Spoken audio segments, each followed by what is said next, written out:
So, just how pissed off are the propaganda pushers in the mainstream over little Kyle Rittenhouse, the young man everyone wishes America had more of?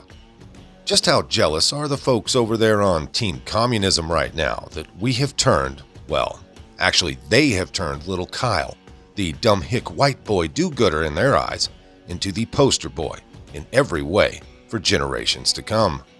At this rate, he'll probably end up on a cereal box. Out of all the bad luck, they have got to be scratching their collective heads and/or asses, asking themselves, how in the hell did we end up backing the pedophile felon again? They obviously didn't learn to stop backing pedos because they're kind of backing another one, again, in Waukesha, Wisconsin. What's that, like 2 inside of a month? Well, I mean, they've always backed pedos, but the majority of them were in Hollywood, not Kenosha or Waukesha, Wisconsin. Anyways, so just how infuriated are these propaganda pushers that every time they think they've got this whole racism thing on lockdown, it just blows up in their face again? They just don't get it. This country isn't racist. Well, at least not in terms of white racism anyways. The real problem we do have is a serious epidemic of white self-hate and guilt. But more on that later. So, judging by a CNN clip I ran across last night hunting for footage to use in my previous video, they're pretty damn pissed off, I would say. Like, all-out total desperation beyond even Jesse Smollett MAGA hat wearing rednecks in minus 20-degree temperatures pissed off at this point. You see, evidently the race war they had planned hasn't started on schedule. Too many good intending young white men and honorable judges around, I guess. Now I know some of you assume that because I use mainstream footage I have to watch a lot of this leftist nonsense these mouth-drooling echo chambers push onto the masses. But I really don't. It's so dishonest, it's so freaking low IQ and disgusting that frankly it depresses me. But not really over the constant lying or the oh-so-obvious partisan bend they present. It depresses me because I know hundreds of thousands of what once were probably normal, decent people watch this crap and actually go out into the real world every day, understanding that this trash is their reality. Honestly, it shouldn't be legal, but I digress. In this clip I'm about to share with you, not only is the desperation crystal clear, but also the agenda, the evil demonizing of an entire race, has never been more apparent, at least not to me.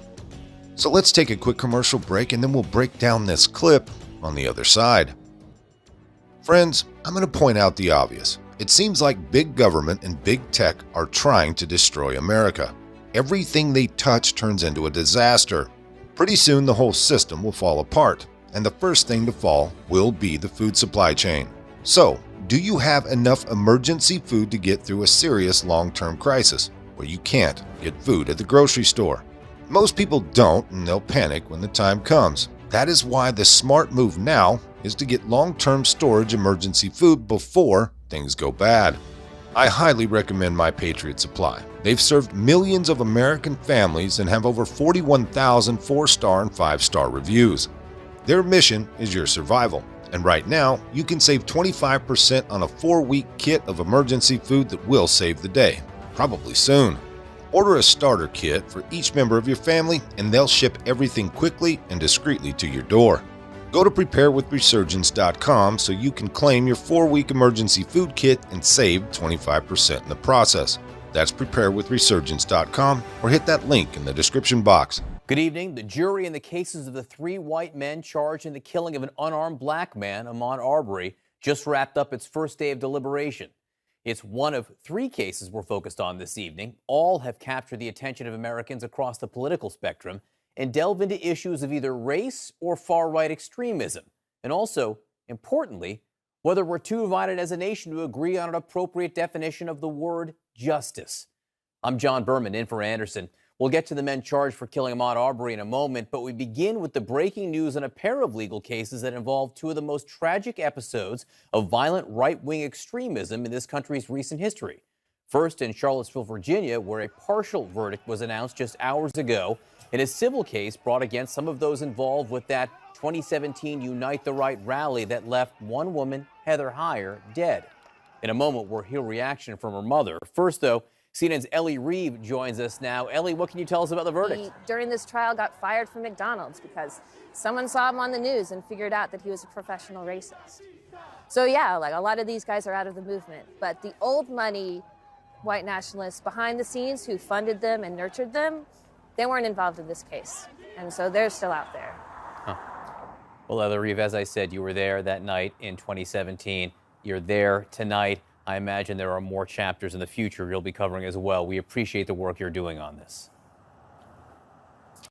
Thank you.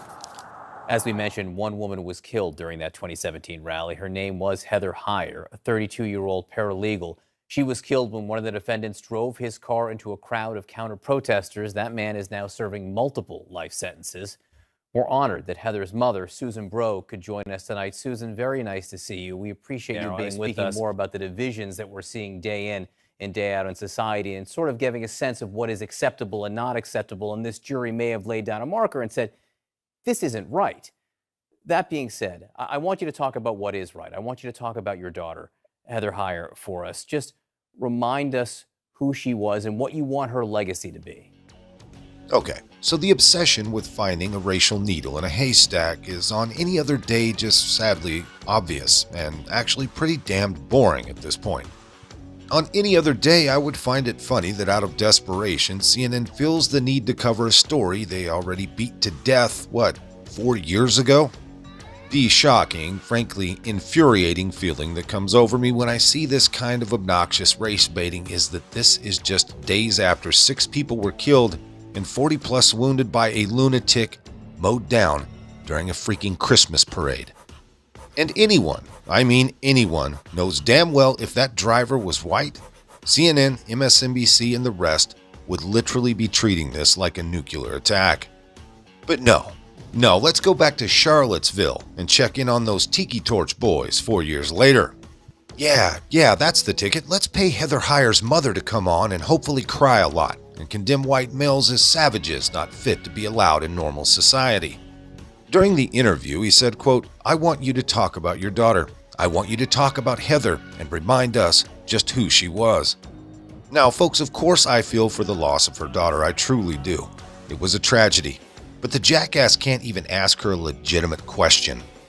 He should have just said, "I want you to make the audience feel as bad as possible and as angry as you possibly can." At the very least, CNN and probably the rest have broken any boundaries of decency we had left in this country journalistically. There's not much left to say. The clip really speaks for itself. I'm going to move on to the next one. If you liked it, hit that like button. Subscribe if you haven't. Leave a comment down below. There's a PayPal link in the description box, so please put $1 in the bucket on the way out the door. I'd like to thank everyone for all your donations. They're much needed and much appreciated. Now, with all that being said, we'll see you next time. Come on, move. Easy.